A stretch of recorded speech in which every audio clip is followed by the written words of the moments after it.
Hello, dear students. In the previous video, we have discussed about the different types of classification, that is uh, artificial classification, natural classification and phylogenetic classification.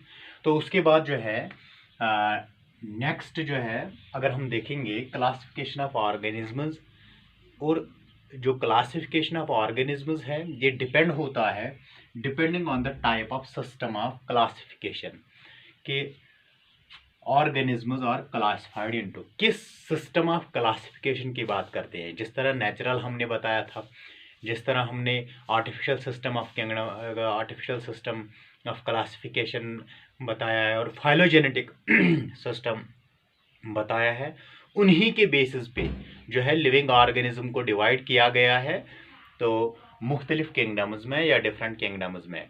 तो पहले अगर हम देखेंगे, पहले क्या आया है, two kingdom system of classification, जो एक आर्टिफिशियल सिस्टम ऑफ क्लासिफिकेशन में आया था। That means two kingdom system of classification, जिसमें सिर्फ kingdom Plantae and kingdom Animalia रखा गया। प्लांटी एंड एनिमेलिया रखा गया, किंगडम एनिमेलिया रखा गया, प्लांट एंड किंगडम एनिमेलिया।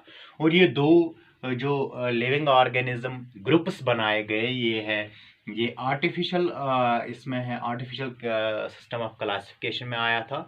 और इसमें जो है क्राइटेरिया ऑफ डिवीजन था वो सिर्फ था प्रेजेंस और एब्सेंस ऑफ सेल वॉल। तो सेल वॉल इनमें जो है इनमें प्रेजेंट था, और इनमें एब्सेंट था।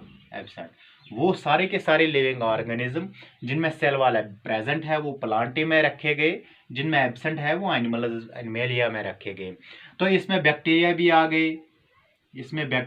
आ गए, बहुत सारे लिविंग ऑर्गेनिज्म आ गए, इसमें एल्गी भी आ गए, और इसमें सारे के सारे लिविंग ऑर्गेनिज्म जो एनिमेलिया में आए जिनमें सेल वॉल प्रेजेंट नहीं है। तो क्योंकि जो ही अब इसमें अपने ड्रॉबैक्स थे, क्योंकि अगर हम सेल वॉल को देखेंगे, यहाँ पे प्लांट भी आया है, और बैक्टीरिया भी आया है, तो दोनों में काफ़ी डिफरेंस है। प्लांट ये यूकेरियोट है, बैक्टीरिया जो है प्रोकैरियोट है।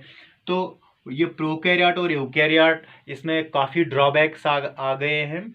तो ये जो two kingdom system of classification जो है, इस सिस्टम को ड्रॉप किया गया है। तो उसके बाद क्या है, इन ड्रॉबैक्स को थोड़ा सा इनको ठीक किया गया, इनको रिमूव किया गया है। तो फिर three kingdom system of classification आ गया है। अर्नेस्ट हीकल आया है, 1866 में आया है वो। तो उसने क्या किया, उसने वो लिविंग ऑर्गेनिज्म जो यहाँ पे यूनिसेल्यूलर लिविंग ऑर्गेनिज्म, जो यूनिसेल्यूलर जो लिविंग ऑर्गेनिज्म है, उनको एक अलग किंगडम में रखा गया, एक अलग डिवीजन बना लिया है। तो वो किंगडम जो है उसका नाम उसने रखा है प्रोटिस्टा यूनिसेल्यूलर। और उसके साथ साथ क्या है, उसमें कुछ ऑर्गेनिज्म प्लांटी से रिमूव हो गए, कुछ ऑर्गेनिज्म एनिमलिया से रिमूव हो गए, और उसने थर्ड किंगडम जो रेज किया है, दैट इज किंगडम प्रोटिस्टा। इसमें सेल जो है सेल्यूलर ऑर्गेनाइजेशन, ये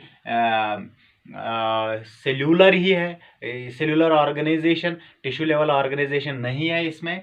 और एक और चीज़ इसमें ये ऐड किया है कि जितने भी यूनिसेल्यूलर ऑर्गेनिज्म प्लांटी में आए हैं और एनिमेलिया में, उन सबको रिमूव किया गया है और रखा गया है प्रोटिस्टा में। और नेक्स्ट क्या है, ये मोस्टली उसने यूकैरियोट दैट मीन्स वो लिविंग ऑर्गेनिज्म जिनके पास न्यूक्लियर मेम्ब्रेन अलग से था या न्यूक्लियस प्रेजेंट अलग से था, वो इस प्रोटिस्टा में आते हैं। और जो ये प्रोकैरियोट्स हैं, वो उनके बारे में कोई खास एक अलग किस्म का किंगडम नहीं बनाया गया है। तो सिंपल थ्री किंगडम सिस्टम में एक आया है अब प्लांटी, दूसरा आया है प्रोटिस्टा, एंड तीसरा आया है एनिमेलिया। तो दैट मीन्स इसमें भी अपने अपने कुछ ड्रॉबैक्स थे, क्योंकि कुछ लिविंग ऑर्गेनिज्म जो प्लांटी में थे वो प्लांट्स के अंदर नहीं आए थे, प्रोटिस्टा में कुछ लिविंग ऑर्गेनिज्म थे जो प्रोटिस्टा का क्राइटेरिया फुलफिल नहीं कर रहे हैं, या एनिमेलिया के अंदर जो भी लिविंग ऑर्गेनिज्म है वो एनिमेलिया का क्राइटेरिया फुलफिल नहीं कर रहे हैं, तो इसमें भी कुछ ड्रॉबैक्स थे। तो इसके बाद अप्रॉक्सीमेटली 100 ईयर्स के बाद R.H. वाइटेकर जो है वो आया है। उसने पूरे लिविंग ऑर्गेनिज्म को 5 किंगडम में डिवाइड किया गया है। तो ये 5 किंगडम जो क्लासिफिकेशन है इसको हम बोलते हैं फाइलोजेनेटिक क्लासिफिकेशन। क्या मैंने बताया था, अगर आप प्रीवियस वीडियो देखेंगे, फाइलोजेनेटिक सिस्टम ऑफ क्लासिफिकेशन में एवोल्यूशनरी रिलेशनशिप उसको बेस माना जाता है, या on the base of evolutionary these relations organisms are divided into different groups। तो वाइटेकर ने 5 किंगडम बनाए हैं। ये 5 किंगडम्स क्या हैं? Kingdom Monera, kingdom protista, kingdom फंजे, kingdom plantain, kingdom animalia. तो उसने अपने तरीके से अहम जो है सेटअप उठाया है क्लासिफिकेशन ऑफ ऑर्गेनिजम्स के लिए, और डिफरेंट लिविंग ऑर्गेनिज्म को अलग अलग ग्रुप्स में रखा गया है on the base of evolutionary relationships, या फाइलोजेनेटिक क्लासिफिकेशन आप इसको मान सकते हैं। तो पहला अगर हम देखेंगे, अगर सेल वॉल के बेस पर इसको हम अलग करेंगे, मोनेरा में जो सेल वॉल है ये प्रेजेंट है, लेकिन ये सेल वॉल प्रेजेंट तो है लेकिन ये सेलुलोसिक नहीं है जिस तरह बाकी प्लांट्स में है। ये जो है ये पेप्टाइडोग्लाइकान